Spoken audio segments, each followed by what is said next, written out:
You must have a business card. Well, yes, I do. Thank you. You do?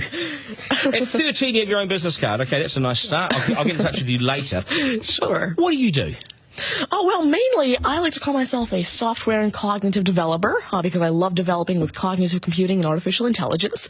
I am an algorithmist. I love working with, designing, and implementing algorithms. I'm a keynote and TEDx speaker. I'm an author. I've written a book, and I'm working on another one about IBM Watson. And, of course, I'm also an IBM champion for cloud and honorary IBM cloud advisor.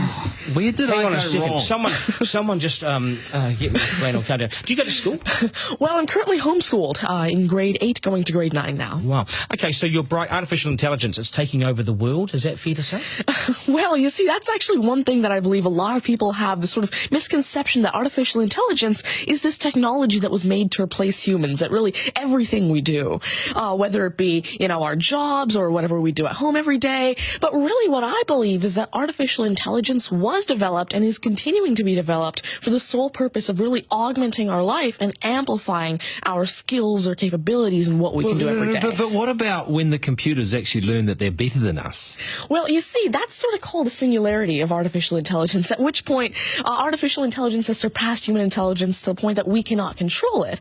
But really what I believe at this point, artificial intelligence, I won't go into the details right now since we're limited on time, but the thing is right now, artificial intelligence itself as a technology is so foolable and so primitive that either A, we won't reach that singularity point, or B, if we do, it's a very long ways off. Do you understand that, Mark? No. I couldn't. I wanted to take notes for the exam at the end of it. You lost them in the first sentence. Could I perhaps offer you a golf ball? There you go. Thank you very much. You do this YouTube channel, which you teach people. What is that all about, and who is your target audience? Yeah, sure. Now, I actually have a YouTube channel called Tanmay Teaches that I've been running for around 6 years now, and it has over 144 videos and now 22,000 subscribers.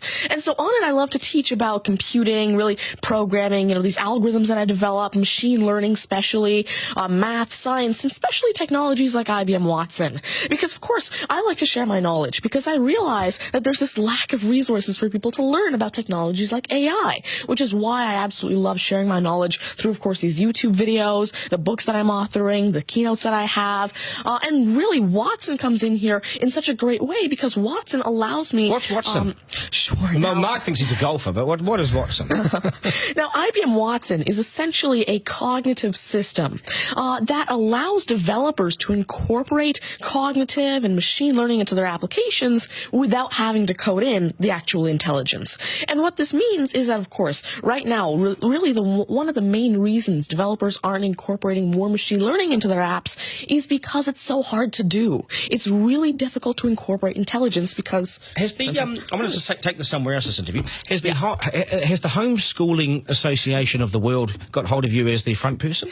Well, there is actually a Homeschooling Legal Defense Association, I believe, HSLDA, in Canada, and I actually had a keynote for them last year in Niagara Falls. You're the poster boy for homeschooling, aren't you?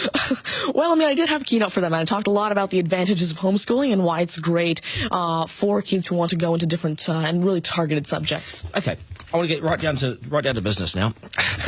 When did you realise you were bright and smart, and smarter than most?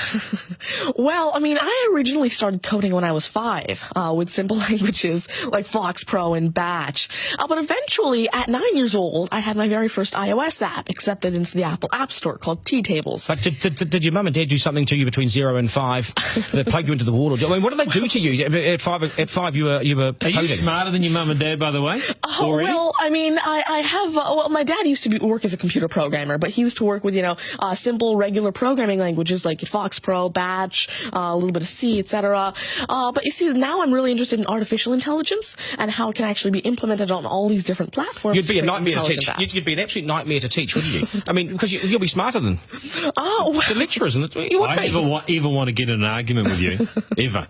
But I would like to see you on a quiz show because I think you would nail that. Well, you see, there is one thing that I've been working on, and it's it's essentially an app called Ask Tanmay, an NLQA system. And so essentially it's a system that can take your natural language questions and answer them for you using Watson and artificial intelligence. And actually, the original reason why I made Ask Tanmay, there's an Indian version of the Who Wants to Be a Millionaire show called KBC, which I originally wanted Ask Tanmay to play. So that actually ties in quite a bit with what I wanted to do. It's nice to see you. Do you get, because you're homeschooling, you wouldn't go to school dances and things like that, would you? School socials and things? Do you go well, I actually used to be regularly schooled until grade 6. Right. Then I became homeschooled, and so of course I still do have my This is friends still from a school. victory for public schools. Take that golf ball Yep. and bring it back to me when you've actually worked out a way in which it'll always go straight. Because I think you could do it. Technically, using a genetic algorithm or something. I knew there'd be an answer. I knew there'd be an answer. Hey, it's brilliant to meet you. You're a complete inspiration. Thank you. And I hope my son was watching, a 7-year-old son. Message to Buster Gunn, you got work to do, mate.